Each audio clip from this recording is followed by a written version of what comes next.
Hello beautiful people, ito po yung nakuha ko beautiful people oh.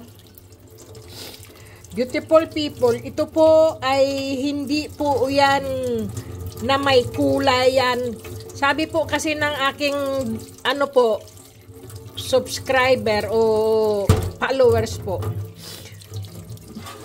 ito daw po ay kinulayan. Paano po yung kukulayan? Inatur na natur po ang kulay.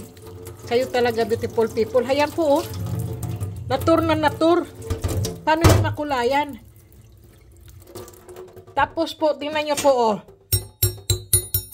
Iba po ang tunog niya. Ayan po. Tingnan nyo. Anuhin natin. Para po ba siyang ano po, yung gulay o papaya o kung ano po ba? Para siyang ewan, hindi mo po mawari. Ayan po oh. Oh. Tingnan mo po ang tunog. Ibang klase pong tunog niya. Ganito po talaga siya, beautiful people. Ito po ang pagtama po siguro to sa kahoy na ganyan po. Kasi po, minsan po, malalakas na kulog o kidlat, beautiful people eh. Diba? Hindi natin alam na bumabagsak, tumatama po sa mga puno ang mga kidlat. Ayan po. Kaya lang kakaiba po siya. Sabi nila wala daw kulay green eh. Sa green ang nakuha ko eh. Hindi itim. Pininturahan ko daw po. Ano daw po? Anong klaseng pintura naman po ang ilagay ko diyan eh. Nakikita nyo po may mga ugat-ugat nga eh. Ayan po oh. Kita nyo po, para may mga ugat-ugat, tapos pipinturahan ko ba ng ganito yun? Anong klaseng pintura naman ang ilagay ko? Inatur na natur po yan. Bigat-bigat beautiful people, alam nyo po ba yan? Yan po. Napakabigat po. Tingnan mo. Ang galing talaga beautiful people pagkagawa ng nature, ng kalikasan po. Ayan po, tingnan nyo po. Paano po yan makukulayan? Sabi ay kinulayan ko raw po. Paano ko makukulayan? Nagdala ba ako ng pintura doon? Nanghahanting po ako.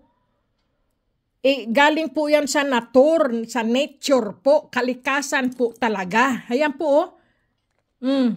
Paano yan mapipinturahan? Grabe naman yung nagsabi po.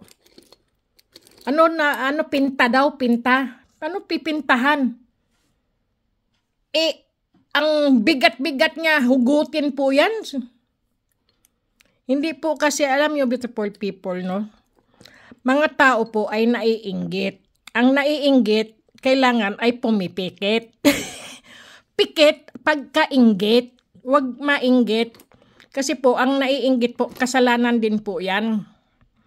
Kasalanan din po sa Diyos ang inggitero, ang inggitera po. Tingnan nyo, beautiful people. Iba po talaga ang tunog niya, oh. Talagang, aywan po, tunog kidlat po talaga. Alam niyo po, pagka kumikidlat po, tingnan niyo po. Talagang grabe po. Ibang klase nga po talaga to, beautiful people. Hindi mo nga maintindihan eh. Sobra bigat po. Kaya ako, nung makita ko po ito, pagka nanghahanting ka po, kinakabahan ka po niyan. At saka takot, kaba, ganyan po. At masaya. Pinaghalo po ang saya, kaba, at takot po. Kapag ikaw po'y nakakakita ng magandang, hindi mo akalain na anong klaseng nilalang siya o anong klaseng ano po siya. Talaga naman beautiful people oh. Tingnan nyo po. Ano po ba yan? Yung kinulayan? Ano po ba yan? Tingnan nyo nga. Oh. Hindi po. Talagang ano po siya, natur. Tingnan nyo po. Sobrang ano po niyan.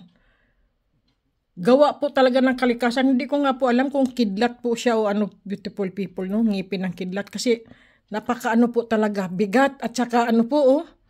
Hindi mo po maintindihan talaga.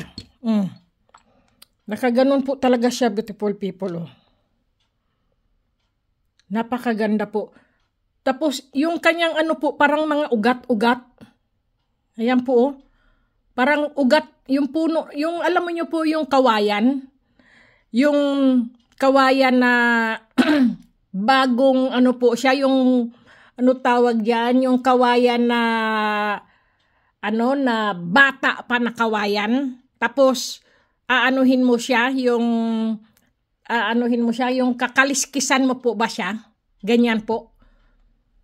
Yung parang kinaliskisan na kawayan, ganun po ba? Yung mga ugat-ugat po niya, hayan po, kikita nyo po yan. Kaya lang yung ilaw ko po ay pasaway rin eh. Nahandito po kasi yung ilaw ko, hayan o. Kaya, yan po. Kumbaga po ay para din po siyang hilaw na papaya po. Ganyan. Ang kanyang ano po, hugis. Ito may ano pa, may lupa pa oh. Ayan.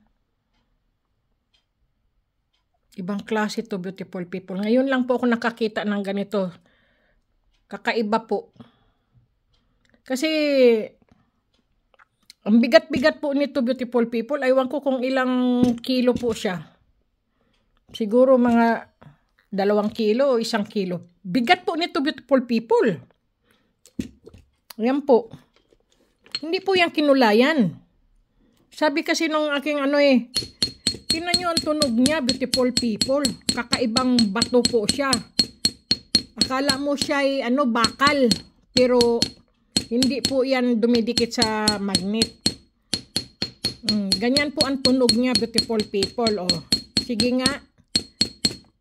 Kayo talaga, pasaway rin kayo eh. Hindi nyo alam anong mayroon ang mga ano po. Tingnan nyo po, oh. May kulay po yan. Ay, naku, baka ito'y jade. Swerte ko po. Jade po ito, beautiful people.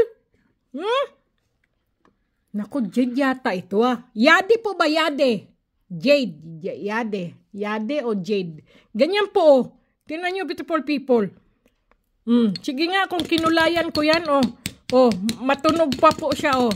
Sige nga, beautiful people. Kasi yung subscriber ko eh, ayoko na lang po banggitin yung pangalan niya. Pininturahan daw po to. Paano ko po yan mapipinturahan? Bato po yan. Bakit ko pipinturahan? Isa napulot ko po siya. Isa nakita ko po siya. Kasalanan ko po ba siyang makita? O mapulot? Minsan nga lang manghunting eh. Galing pa po ako ng trabaho na yun eh, kahapon. Ayan po. Sige nga po. Baka jade pa to eh. Naku, kaswerte ko naman po. O, baliktarin pa natin. Paano po yung kinulayan? O, sige nga po. O, sige nga. Jade yata ito ah. Kaswerte ko naman. Pero, kakaiba po talaga ang kalikasan, beautiful people.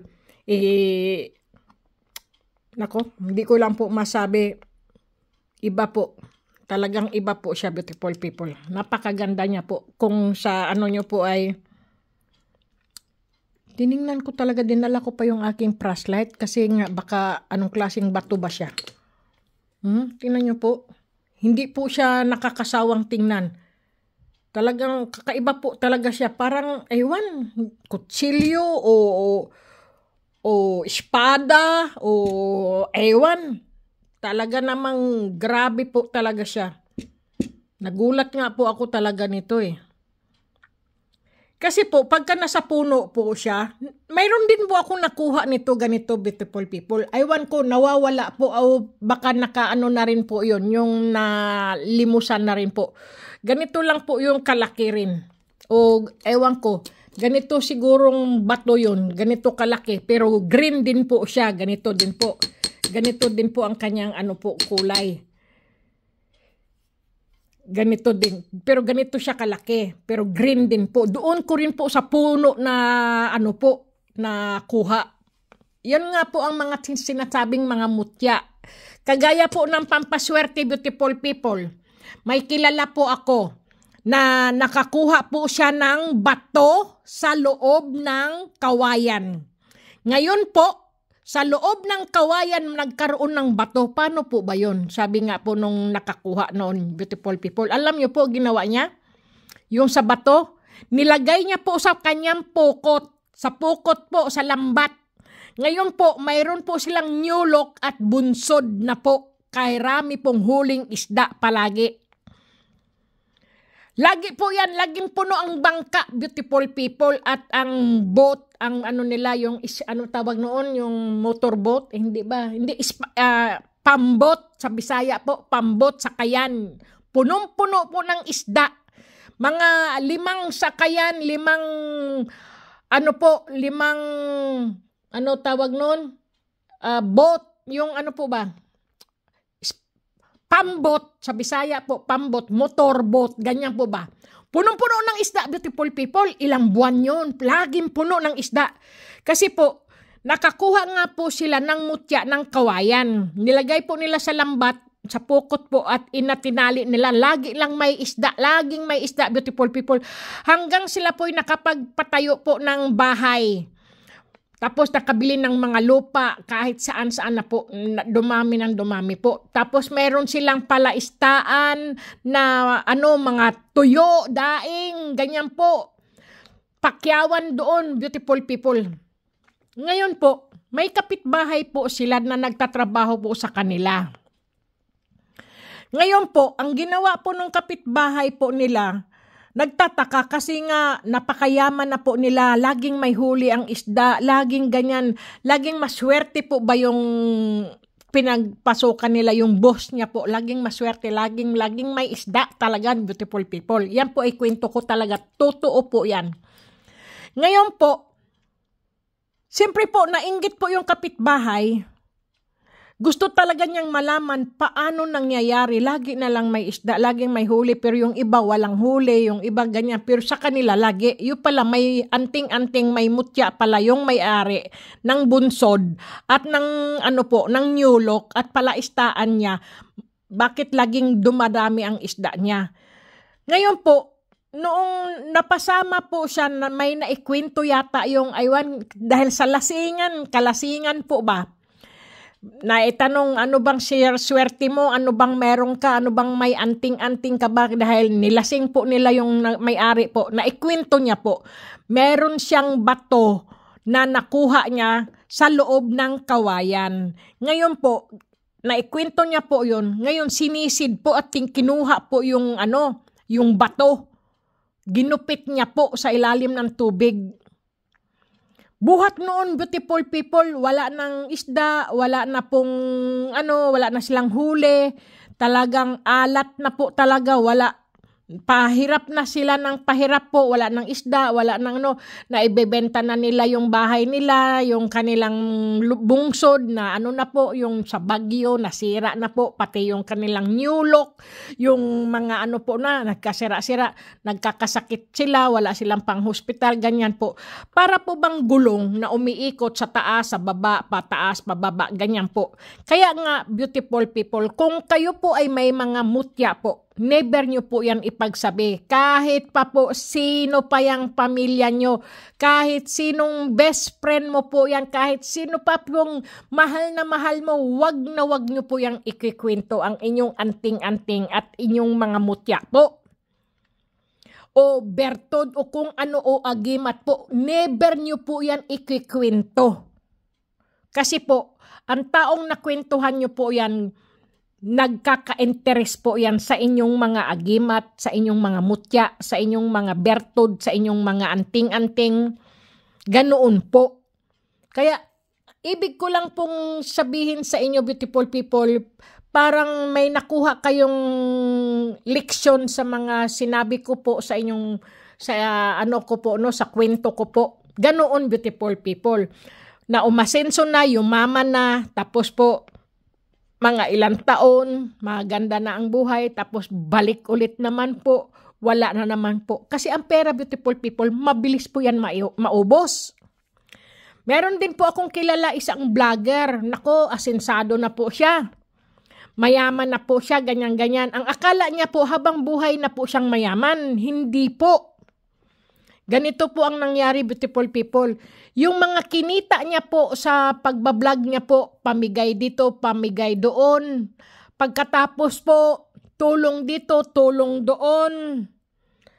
Pagkatapos, beautiful people, akala niya po ay sisweldo pa siya buwan-buwan ng ganong kalaki, hindi po pababa ng pababa ang sweldo niya po sa ano po, no, sa pagbablog niya po, no, hindi ko na lang po banggitin kung anong klase po, no, pababa ng pababa po, pinabayaan na niya, akala niya kasi panghabang buhay na yung pagyaman niya, hindi po, naibenta niya rin po yung kotse niya, naibenta na rin po yung bahay niya, wala na pong nanonood sa kanyang mga vlog po, wala na talaga, madalang na po.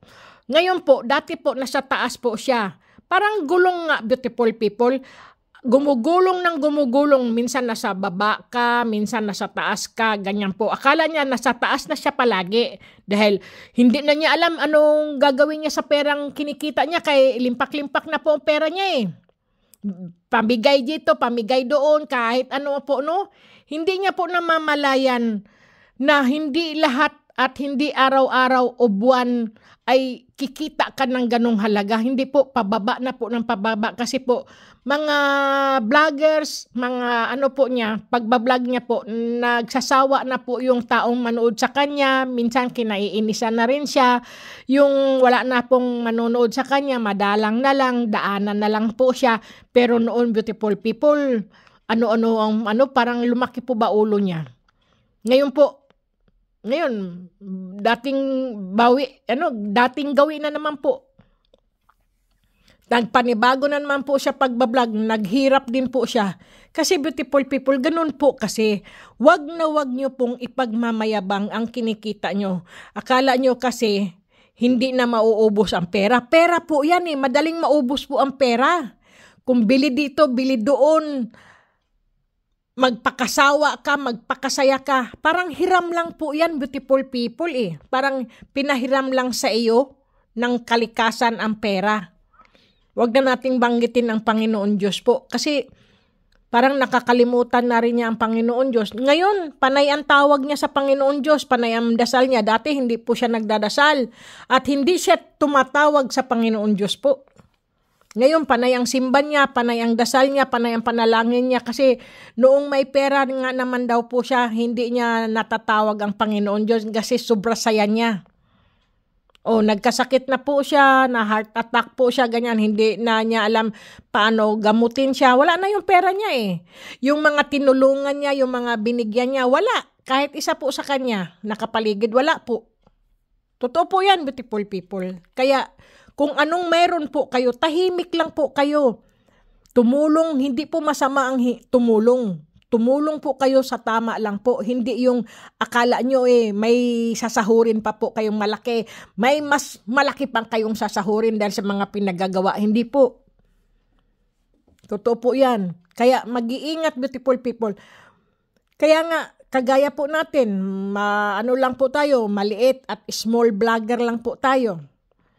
Tayo-tayo lang din po. Pero tayo nanonood sa mga matataas na mga vlogger at mga sikat na vlogger. Sila po ang lalong yumayaman. Sila po lalo ang tumataas at nagkakapera at lalo po silang nagiging milyonero. Pero tayong maliliit na vlogger, tayo-tayo lang dapat magtulungan. Hindi po yung iniiwasan natin ang kapwa vlogger natin, ganyan, nakakalimutan na. Pero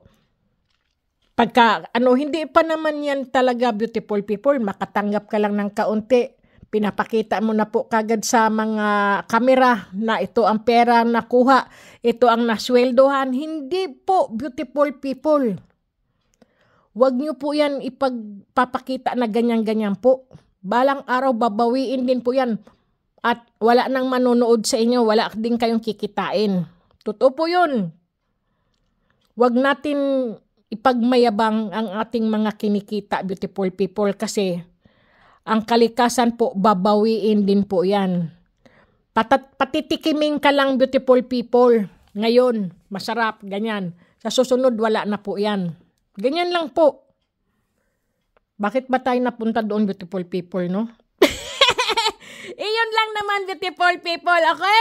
Sige, beautiful people, God bless po. Basta po, ako po ay masaya kasi po hindi ko po alam kung ano po itong nakuha ko po. Kung ngipin ng kidlat, pangil ng kidlat, o jade, o kung ano man po na bumaon po sa puno na bulok na po ba? Yung mga natumba na puno po, na bulok na po talaga at malapit na po siya sa kalahati ng ugat po. Kaya parang inugat na rin po itong batong ito. Ay, grabihan, no? Pero hindi ko pa po siya nilalagay sa lemon po, no? Kasi, aywan ko po, baka masira ang kanyang pagkabato. Yung mga batong masira. Kasi, aywan po, na nature po kasi yan nature, kalikasan po yan. Tapos, po natin sa pinakamaasim na masisira nga pala talaga po. Okay? Kaya maraming salamat beautiful people sa walang sawa nyo pong panonood at pakikinig sa aking mga video po, sa aking pagbablog po. Masaya po ako kung kayo po ay masaya at hindi, basta dito lang po siya beautiful people. Pero sobra tulis niya po. Pero hindi ko po alam kung anong klase po talaga ito beautiful people. No, sobra bigat po niyan. Tinan mo yung aking kamay, mababali yung aking daliri sa sobrang bigat niya po.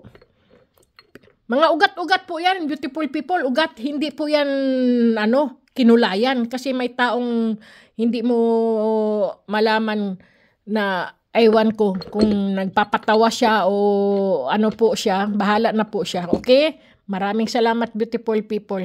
Nako, ibuwal. Ganyan na lang kasi mabigat po siya Baka mabuwalan yung aking mga mutya, mabasag po ba? Grabe po day! Kumain pa rin ng wasto, matulog ng husto at lagi po tayong magdasal, beautiful people. Kasi po ang dasal po natin sa Panginoon Diyos po, yan po ang ating proteksyon at gabay at ang ating swerte sa buhay po, ang pagdasal po. At magdasal sa Panginoon Diyos po na hindi tayo makalimot. Okay, beautiful people. God bless beautiful people. Stay healthy po. Good luck.